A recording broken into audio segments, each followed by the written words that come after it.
안녕하세요. 주스TV의 주스입니다.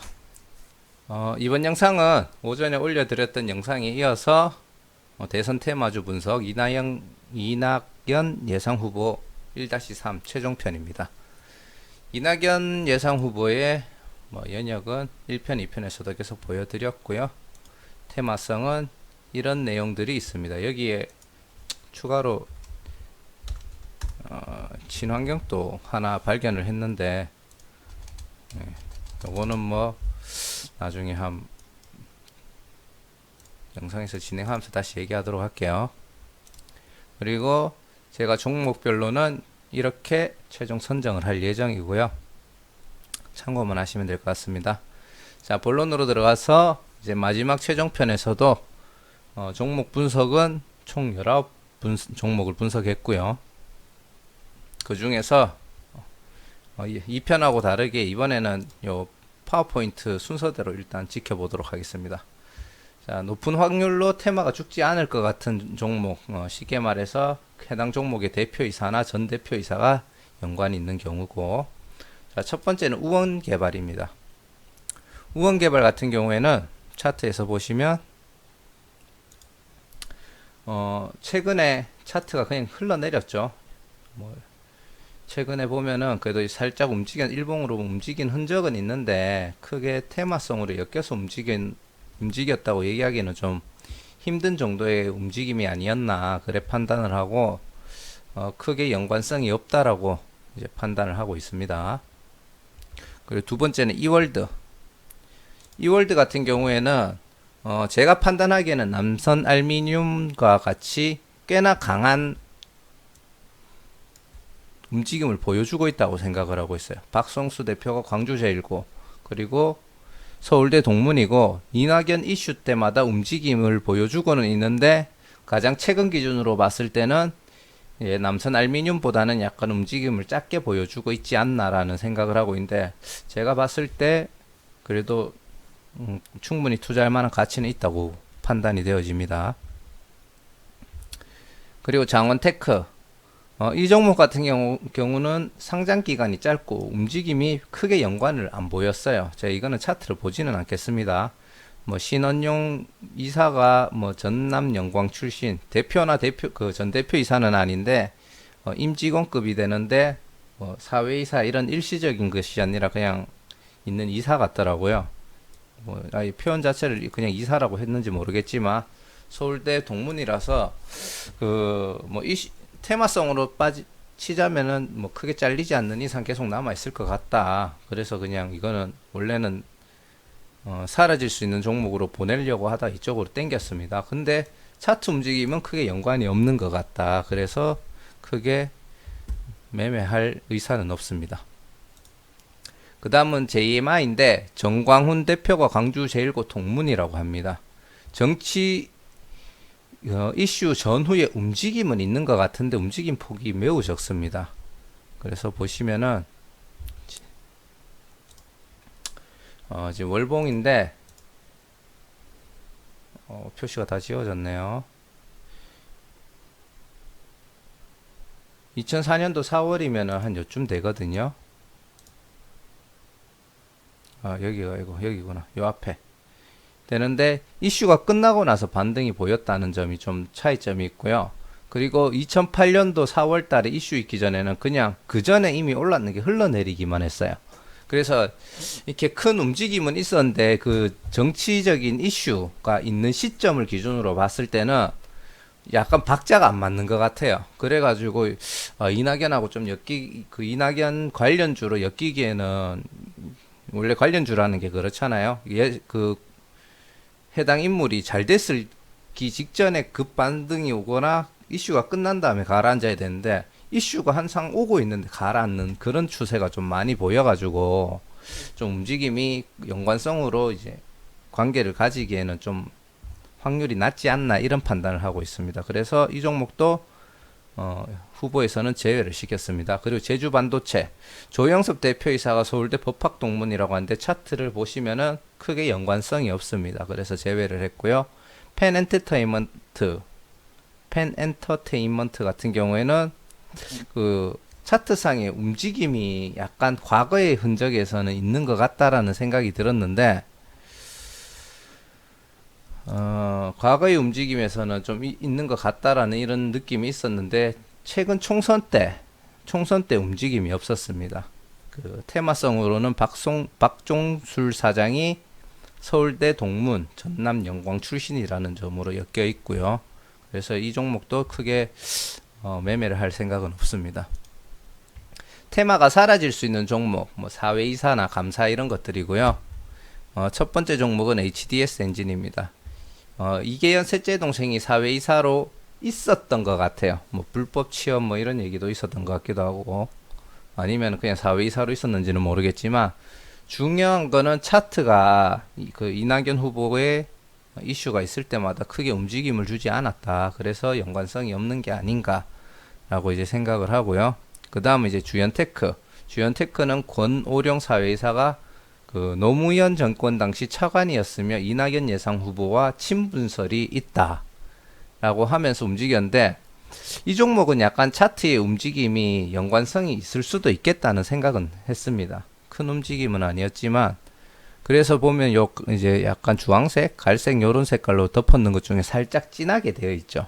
이 종목은 뭔가 차트가 같이 움직이는 것 같은데 좀 약하다, 이런 종목들 제가 약간만 진하게 해놓은 거거든요. 그래서 약간 볼 수는 있겠지만 그 다른 연관성 있는 종목이 워낙 많기 때문에 매매는 하지 않을 것 같고요. 그리고 중앙에너비스 미세한 연관의 차트 움직임, 주연테크랑 같은 의미예요. 김병재 사회이사가 서울대 법대 동문이다. 역시나 매매는 안 할 것 같습니다. 그 다음 TK케미칼, 그 사망기업, 요 이계현 셋째 동생이 대표이사로 있었던 회사로 알고 있는데, 그 계열사로 포함이 되어 있고 그 테마로 이제 엮여 있는 것 같은데 사실상 움직임은 별로 없더라. 그래서 TK케미칼도 크게 연관이 없는 걸로 저는 판단하고 있습니다. 자, 피버나인, 차트가 좀 비슷하게는 움직이는 것 같아요.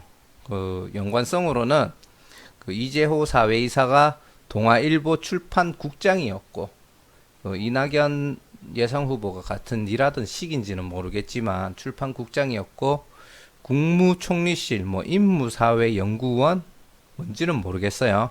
뭐 이사 등에 역임을 했다. 근데 이제 휴림로봇 요것도 같이 볼게요. 휴림로봇도 똑같이 이재호 사회이사랑 똑같은 이유로 엮여 있는데, 피버나인 같은 경우에는 차트가 그래도 좀 미세하게 연관돼서 움직이는 느낌이 있는데, 휴림로봇은 아예 자기 마음대로 놀고 있더라고요. 그래서 휴림로봇은 아예 볼 필요도 없을 것 같고, 비록 뭔가 미세한 움직임이 같은 거는 같지만 이 두 개를 엮어서 봤을 때 이재호 사회이사라는 인물 자체가 크게 테마성으로 엮이기가 힘든 인물이 아닌가라는 판단을 좀 하고 있습니다. 아니면 뭐 과거에 휴림로봇에 있다가 지금 뭐 피버나인하고 뭐 관계 있는지는 모르겠지만, 뭐 아무튼 둘 다 매매는 하지 않을 것 같습니다. 그리고 정책주 같은 경우에는 뭐 테마주로 올라와 있는 사이트들은 종종 있던데, 제가 잘 몰라서 그럴 수도 있겠지만 차트 자체는 거의 다 뭐 자기 마음대로 움직이더라고요. 예. 그 유니슨 신재생에너지 관련주로 이제 차트 움직임이 무관해 보입니다. 그리고 제로투세븐 저출산 정책 쪽으로 뭐 큰 움직임이 없다. 결국 무관해 보인다는 얘기고요. KT 서브마린 같은 경우는 해저 터널 정책주인데 차트가 약간 관계가 있는 것처럼 또 보여요. 근데 얘는 한번 볼게요. 차트가 요 시점에 반등을 한 다음부터 움직임이 워낙 많죠. 그냥 딱 봐도 월봉 기준으로 이게 관계가 있어서 움직이는 건지 그냥 지 마음대로 움직이는 건지 그거를 제가 잘 판단을 못 하겠어요. 그게 지금 솔직히 제 판단입니다. 그래서 이제 판단을 못 하겠고, 하지만 이게 움직임이 크다는 거는 잘 활용하면은 박스권만 잘 잡으면은 그 정치 테마하고 무관하게 좀 짧게 수익을 낼 수 있는 뭔가 활용성은 있지 않나 그런 생각을 해보고요. 그리고 특수건설 똑같이 해저터널 정책주인데 움직임이 전혀 관계 없어 보입니다.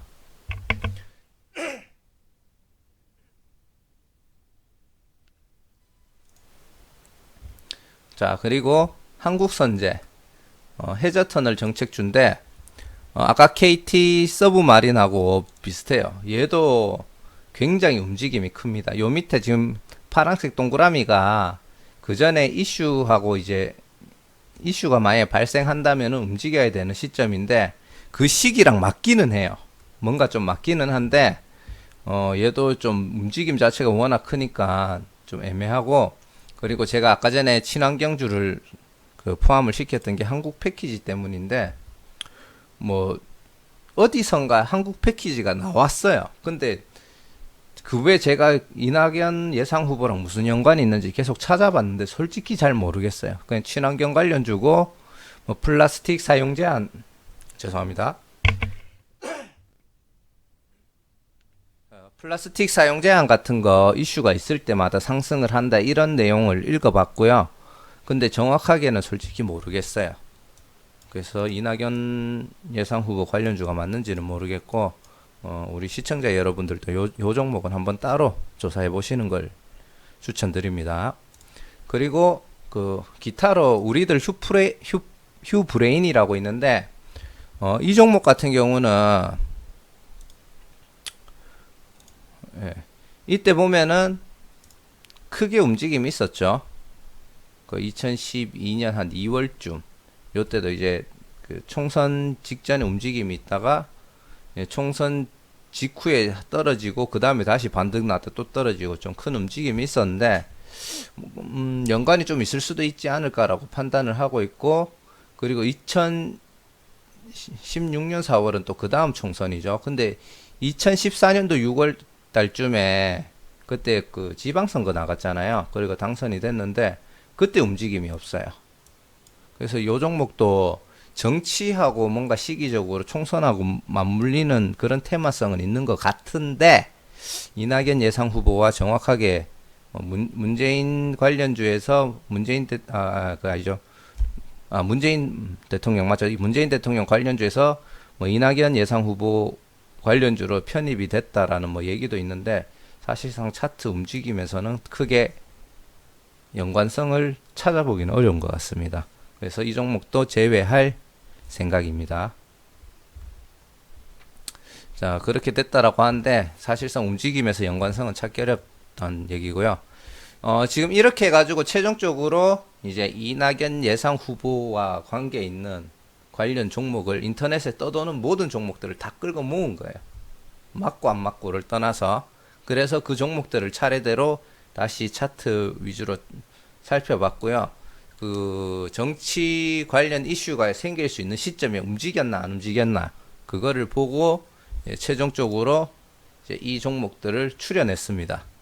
남선 알미늄은 이제 대장주기 때문에 현재 약간 고평가돼 있다고 하더라도 일단 넣어놨고요. 그리고 이월드, 국영GNM, 남아토건, 대성창도, 부국철강 이 종목들은 뭐 이낙연 예상 후보하고 관계가 있을 수도 있고 없을 수도 있지만 약간 정치 관련주로 같이 움직이고 있는 종목은 맞는 것 같아서 한번 조금 더 분석해 볼 가치가 있고요. 상기 종목 중에서 재무제표 그리고 현재 위치가 얼마나 저평가가 돼 있냐, 이 저평가는 이제 이슈가 있을 때 갈 수 있는 가격대에서 얼마나 내려와 있는지를 파악을 해볼 예정이고요. 그리고 아무래도 이낙연 예상 후보와의 이제 관련성을 찾아야 되니까 그 아까 전에 얘기 드렸던 그 이슈 때 얼마나 얼마나 적극적으로 더 움직여 줬는가를 보고 뭐 기타 사항도 더 고려해 가지고 이제 두 종목을 선정해서 매집을 시작해 볼 예정입니다. 제가 이제 현재 대기되어 있는 다른 후보들도 이런 분석을 다 한 다음에 제가 최종적으로 후보들별로 매집을 할 종목들을 마지막에 또 정리해서 한번 얘기해 드리도록 하겠습니다. 자, 이상 이낙연 예상 후보에 관련된 테마주, 인터넷에 떠돌고 있는 모든 관련주들을 제가 찾았던 모든 관련주에 대해서 언급을 해봤고요.